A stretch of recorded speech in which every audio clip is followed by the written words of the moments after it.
Hello everyone, इस video के माध्यम से हम थर्ड लॉ ऑफ मोशन को समझने की कोशिश करेंगे। सबसे पहले आपको ये जानना पड़ेगा कि थर्ड लॉ ऑफ मोशन को दो नामों से हम जानते हैं। यानी कभी आपको कहा जाएगा Newton's third law of motion या फिर थर्ड लॉ ऑफ मोशन, तो दोनों ही एक ही रूल है। इसमें कभी आप कंफ्यूज मत होना, ये दो अलग अलग नहीं है। ये ऐसा इसलिए है क्योंकि थर्ड लॉ ऑफ मोशन किसने दिया था? न्यूटन ने दिया था। इस लॉ के अनुसार the third law of motion state that one object exert force on another object, the second object instantaneously exert force back on the first. यानी इसके हिसाब से बहुत ही सिंपल सा कॉन्सेप्ट है कि अगर यहाँ पे कोई दो ऑब्जेक्ट है, मान लेते हैं ए ऑब्जेक्ट है और बी ऑब्जेक्ट, अगर ए ऑब्जेक्ट बी के ऊपर कोई फोर्स एक्सर्ट करेगा तो सेम टाइम पे बी भी क्या करेगा? ए के ऊपर एक फोर्स एक्सर्ट करेगा। यानी अगर ए ने कोई फोर्स बी पे लगाया तो बी भी एक फोर्स जो है ए पे लगाएगा। ठीक है, तो ये है न्यूटन्स का थर्ड लॉ। अब इसके बारे में कुछ मेन इंपॉर्टेंट पॉइंट्स को हम जान लेते हैं ताकि ये कभी गलत ना हो। तो अगर इसके इंपॉर्टेंट पॉइंट की हम बात करें तो इसका सबसे पहला इंपॉर्टेंट पॉइंट है there is a pair of forces. इस केस में होता क्या है? दो फोर्सेस काम करते हैं।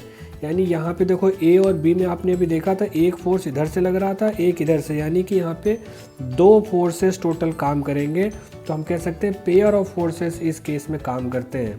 और दूसरी इंपॉर्टेंट चीज़ है these forces are always equal in magnitude but opposite in direction. यानी ये दोनों ही जो फोर्सेज होंगे ये दोनों ही मैग्नीट्यूड में इक्वल होंगे। यानी अगर ए से अगर जो फोर्स लग रहा है उसको हम एफ ए बोलें और जो बी की साइड से फोर्स लग रहा है इसे हम एफ बी बोलें, तो हम ये कह सकते हैं एफ ए जो है वो इक्वल होगा एफ बी के साथ। यानी दोनों ही फोर्स आपस में इक्वल होंगे बट डायरेक्शन उल्टी होगी। एफ ए की डायरेक्शन इस साइड है और एफ बी की डायरेक्शन इसके रिवर्स में हो जाएगी। ठीक है, इसके बाद अगर थर्ड पॉइंट पे हम ध्यान दें तो वो कहता है the two opposing forces are also known as action and reaction forces. यानी कि ये जो दो फोर्सेज हैं जो अपोजिट साइड में लग रहे हैं तो इन फोर्सेज को हम एक्शन एंड रिएक्शन फोर्सेस भी कहते हैं। अब इस लॉ को हम कुछ एग्जाम्पल के रूप में समझने की कोशिश करेंगे। तो अगर हम एग्जाम्पल में देखें तो सबसे पहले आप देखो यहाँ पे गन से एक बुलेट शॉट करी जा रही है। इस केस में क्या हो रहा है? एक फोर्स इसके सामने की तरफ लग रहा है, इसके ठीक अपोजिट डायरेक्शन में, रिवर्स डायरेक्शन में एक फोर्स पीछे की तरफ लग रहा है। तो यहाँ पे न्यूटन्स थर्ड लॉ काम कर रहा है। यानी अगर बुलेट आगे की तरफ जा रही है तो एक उल्टा फोर्स जो होगा वो इस गन को पीछे की तरफ प्रेस करेगा। अब इसी तरह सेम प्रोसीजर अगर रॉकेट में हम देखें तो रॉकेट के केस में जैसे इसका इंजन स्टार्ट होगा और ये बाहर की तरफ अपना एग्जॉस्ट निकालने लगेगा तो सेम टाइम पे इस पे एक फोर्स ऊपर की तरफ लगेगा और रॉकेट ऊपर हवा में उड़ जाएगा।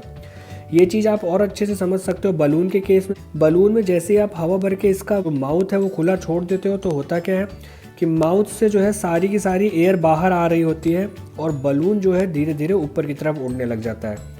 और जब उससे सारी की सारी एयर बाहर आ जाएगी तो बलून नीचे आके गिर जाता है। इसी तरह अगर हम इस एग्जांपल की बात करें तो यहाँ पे देखो एक सेलर है, यानी एक नाविक है और ये नाविक जो है ये किनारे पर उतर रहा है। तो जैसे ये किनारे पर उतरने के लिए कदम बढ़ाएगा वैसे ही एक फोर्स इसके पीछे की साइड लगेगा जो इस नाव को पीछे की तरफ धक्का दे देगा पानी में। इसीलिए सेलर ने जो है ना रस्सी से नाव को पकड़ रखा है ताकि ये नाव ज़्यादा दूर पीछे ना चली जाए। ओके, अब यहाँ से हम एक चीज़ और कंक्लूड कर सकते हैं कि अगर हम इतने एग्जाम्पल को देखने के बाद अगर हम शॉर्ट में कहें कि थर्ड लॉ ऑफ मोशन क्या होता है तो हम उसे ये कह सकते हैं for every action there is an equal but opposite reaction.